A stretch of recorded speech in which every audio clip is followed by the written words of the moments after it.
Hi everyone, it's Nat here. Hope you're all doing well. I'm on for my first tutorial video using the awesome bits and pieces that I grabbed from Globleland for the month of June. So the links to Globleland and the individual products that I'm showing here will be down below. There's also my coupon code, which is NAT10. If you put that in on checkout, you can get 10% off of your order. So this time around, I grabbed this stamp set, which has waves, which I think are really awesome, and this 10-piece wax seal stamp set. So it came in this awesome plastic box, and it is underwater themed, and I just love it. And I have started an underwater journal, and I thought that I can make some seals that will go in that nicely, and I grabbed the stamps to help me make some ephemera for my seals to go on. I also grabbed myself a stirring spoon because I'm always stirring with this, which is good. But I thought this might come in handy for other applications as well. So I thought it was a worthwhile investment. Also, I want to start having a number of furnaces on the go at once. And if you've got different coloured waxes in them and that, I thought it might be handy to have a couple of stirrers. So for today, I will be making wax seals. The stamping we will do in my second tutorial next week. And we'll use the seals that we make today with those to make some ephemera for the journal. Now, I did use the spoon for making the seals that I made today, as I did use this as well. But in my final edit, I noticed that you only see me using this. I did well. So I will show you me using the spoon next week also. So I'll put that to the side. Now, why that happened, as I said, I want to use multiple furnaces, and not long ago I bought myself a USB furnace. I do have this one for the candle, and that works wonderfully. But I thought I'd grab one of the USB ones. So initially I had to set up with both the furnaces. Now I had my spoon for one furnace and then this for the other furnace. Now I managed to make 5 wax seals with my candle furnace when the USB one had just started melting the wax. And even then when it melted, it was only just melted enough. And I just thought that was going to take me all day. So I ended up unplugging that and just using this furnace. So I do want to get a couple more of the candle ones, I think. So that is why I got a bit mixed up with spoons and stirrers and stuff, as you do when you're in the heat of creating. So I will get on and show you the mess I made with my wax seals, and we'll have a look at them a bit closer at the end. So you can see here I have my marble chopping board and my silicone mould there. I like the marble chopping board because it stays nice and cool, which enables the wax to set nice and quickly. And then the silicone mat makes it really easy to lift my seals out. You can lift them off the marble as well, but it's even easier with the silicone mat. You can see how easy it pops out here. So what I'm doing is just mixing up different colours. Now I'm not mixing them completely, and that way I get a bit of a marbled effect. Later on I do mix a few completely. If you want the solid colour, you can keep mixing. So I usually start with about 5 of the little pellets, and that is more than enough for a seal of this size. And then I add anywhere between 2 and 4 each time just to refill it, dependent on how much is left over in there. You figure it out after a while how much you need. So I'm just mixing colours that I think are good for an underwater theme, and then using the various different shaped seals that I got. It's a pack of 10, so there's 10 underwater themes there. Now I'm heating up my palette knife on my furnace there and using that to scrape excess wax off of the top of the seal there. I want to try some inlays, and I thought it might be easier to fussy cut the pattern out if I do a bit of a thinner seal, and that actually worked really, really well. I do see people using a palette knife to scrape it all off nice and neatly so they're just left with the pattern. I can't seem to manage to do that. I'm still practicing all this stuff. Yeah. So I just do it like that and then fussy cut it out.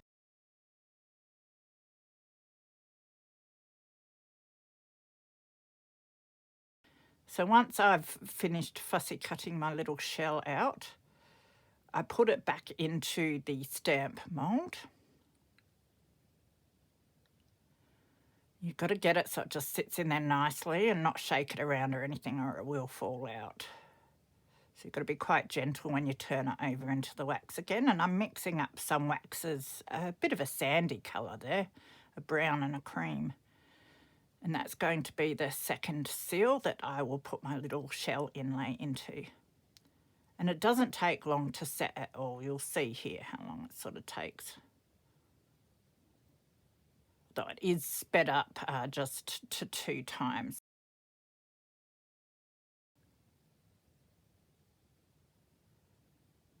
And there it is, all done. And that worked out really, really nicely.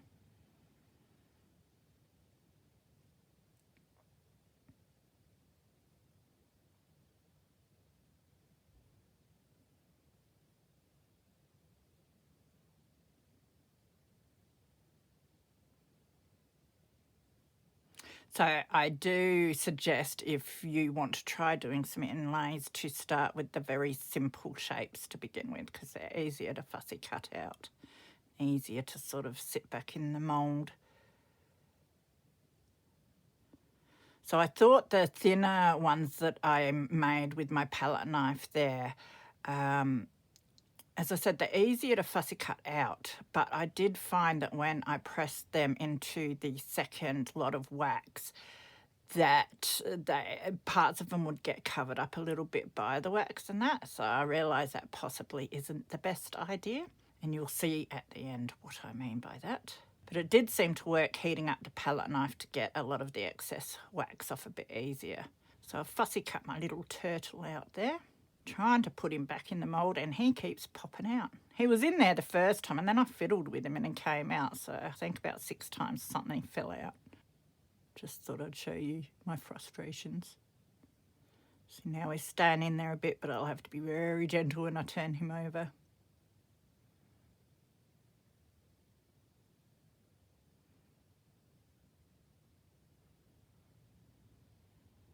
And there he is.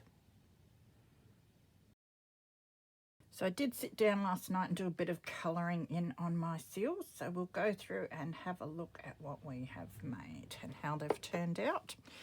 So I did use my big marble cutting board and I used my silicone mat on top of that. I find the marble cutting board keeps everything nice and cool, so the wax sets pretty quick. And just safety wise, to put my candle on it and everything, I find that handy. And yeah, the silicone mat is very easy to get my wax seals off of. So I had so much fun with these seals. They're absolutely beautiful. Things didn't turn out exactly the way I wanted with some of them, but I gave it a go and I will keep persisting. I'll get there one day.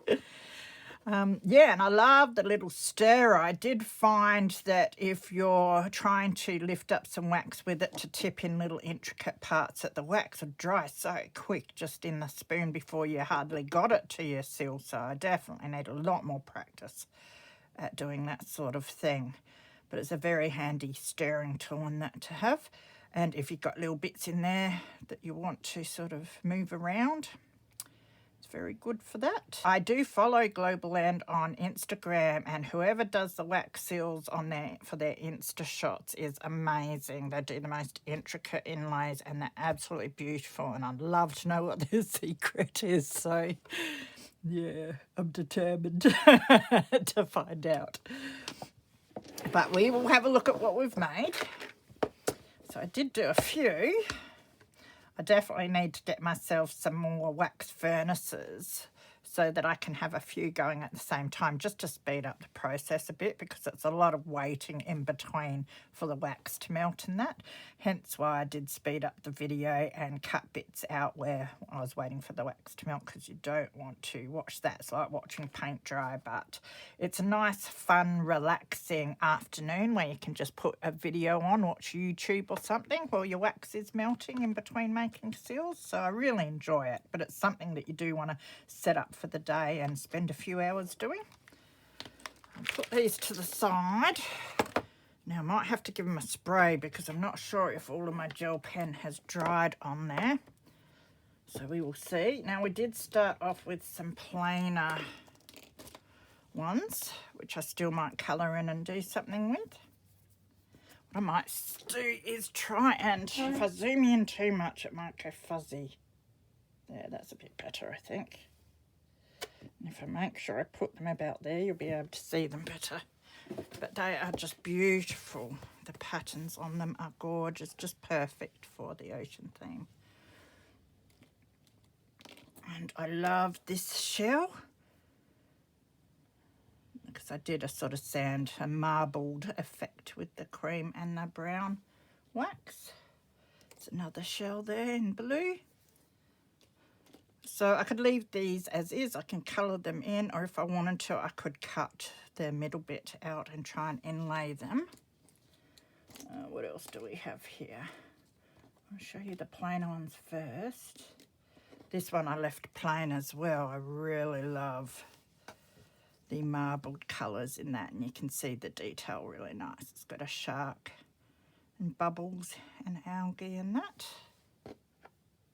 And then I think the last plain one is this octopus. Again, I might try and fussy cut him out and inlay him in the future as well. So that's those ones. And then that's another one that's plain. That's the shark again. I really love the colours that I used for that. And then I did a bit of colouring last night. I coloured in this octopus. Now, that's an inlay. I also coloured in with white. I did the waves there so that they stand out more.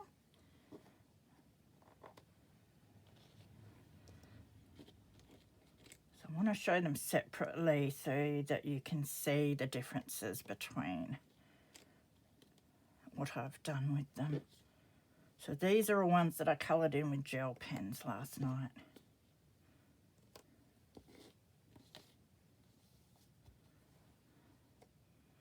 I love them. So I just used, I have Signo pens here, so I did use my white Signo pen for the white on the bubbles and the waves. And then I've got some Kaiser Craft and some, yeah, they're Kaiser Craft as well, just your gel pens. And I think I used mostly the metallic ones to do. I love the way the whale turned out there. But you could use Sharpies, all sorts of things like that to colour them in. I love the jellyfish with the bubbles there. And that's the mermaid. So they turned out really nice. I was quite happy with those. And then I did try some of the inlays, and I do suggest if you want to give it a go and you haven't done before, do begin with your simpler patterns that are easier to cut out, like the shell. And I found the seahorse really good as well, because the more intricate they get, obviously it's the harder to cut them out so they're neat and tidy, and you can have a few more issues with them. So here is the shell that I didn't inlay of, so that worked out quite nicely. And then I did one with the turtle. I have seen people, I think on Instagram, who will tip the wax into the seal and then use a palette knife to scrape the wax off to leave a clean sort of inlay. Now that did not work, that never works for me properly. But what I thought I would try is doing that method, and I thought if I heat the palette knife up on my furnace, it'll help scrape the wax away, which it did. It left me with a nice flat seal. It was a lot easier to fussy cut than a full thickness seal for me, and I thought that might work better. However, when I did that, I found that, I'll show you with the wave. See how there's bunching up of the light blue wax there? It actually looks good on this, but I found that the wax would bunch up and go over a bit, and I think that was with the thinner inlays that I did. So I don't know if that's such a good idea after all. So I'm still practicing and learning and trying different things. But I still love the way that looks, so because it does look like the foam on the top of the wave. And that's what I did with this too. The jellyfish was thinner and the light blue wax went over in a few areas. Did colour it in a bit with gel pen to try and correct it, but as I did with this one as well, but that one's a bit of a mess. Was a nice inlay though. There's this one. I just cut the outside border off and then inlaid that into a different colour wax. Quite like that. Now this seahorse I did with a full thickness inlay, and I didn't have any of the light blue sort of go over the top, so I think I'll have to keep fussy cutting them out of the full thickness seals to get the best result. And then I coloured, because I did the seahorse in the cream wax, and then I coloured him in with a gold gel pen. And then this is another one with the mermaid's tail, fish tail. And you can see there where it's risen up, and that was another one that I scraped thin with my palette knife. But I've still got things that I want to try in the future. And considering when I started trying to do inlays, I think I am improving. And I really love the patterns on the seals are absolutely amazing. I'll try and drag a few of my favourites up to give you a closer look here. That one. And which one of these? Oh, and the mermaid. It's like they're all my favourites.